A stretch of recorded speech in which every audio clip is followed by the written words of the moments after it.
బిడ్డకి విడుదల విడుదల. అందరికీ నమస్తే. మేము కడపల్లం. మొత్తానికైతే కార్తీక మాసం అయితే అయిపోయింది. కార్తీక మాసం నెలంతా గుళ్ళు గోపురాలు భక్తి ఒక్క పొద్దులు అని చెప్పేసి కార్తీక మాసం అంతా గడిచిపోయింది. ఇకపోతే వారానికి 6 రోజులు చికెన్ తిని ఒక రోజు రెస్ట్ ఇచ్చే నేను ఈ నెలంతా కార్తీక మాసం అని అయితే చికెన్ అయితే తినలేదు. ఇంకా ఎప్పుడైతే కార్తీక మాసం అయిపోయిందో నా బిడ్డకి విడుదల.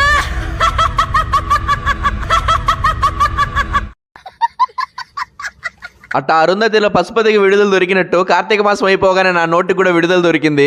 అందుకని నెల రోజు నుంచి చికెన్ తినలేదు. ఈ రోజు చికెన్ మీద దండయాత్ర చేయాలని చెప్పేసి మన స్నాక్ సిటీకి అయితే వెళ్ళిపోయాను. ఈ స్నాక్ సిటీకి నేను ఫస్ట్ టైం అయితే కాదు, ఇంతకు ముందు కూడా చాలా సార్లు అయితే వచ్చాను. ఇక్కడ వెజ్, నాన్ వెజ్, షాన్ వెజ్ ఇలా చెప్పుకుంటే పోతే ఒకటి కాదు చాలా ఐటమ్స్ అయితే ఇక్కడ దొరికేస్తాయి. అయినా నెల రోజులు చికెన్ తిన్నంత మాత్రాన మరీ ఇన్ని ఐటమ్స్ ఆర్డర్ పెట్టావేంట్రా, కొంపదీసి ఒకడవే తినేచ్చావేంట్రా అంటారా? ఒక్కనే కాదులేండి, నాతో పాటు ఇంకొకరు ఉన్నారు. మీ వీడియో బాధమే ఇంకా అయిమితే ఏం పని కానీ గిరివేమే ఎట్ట కార్తీక మాసం అయిపోయింది. మన కడప వై జంక్షన్ లో స్నాక్ సిటీ ఉంటుంది. పోయి చికెన్ మీద దండయాత్ర చేసి అయిపోండి.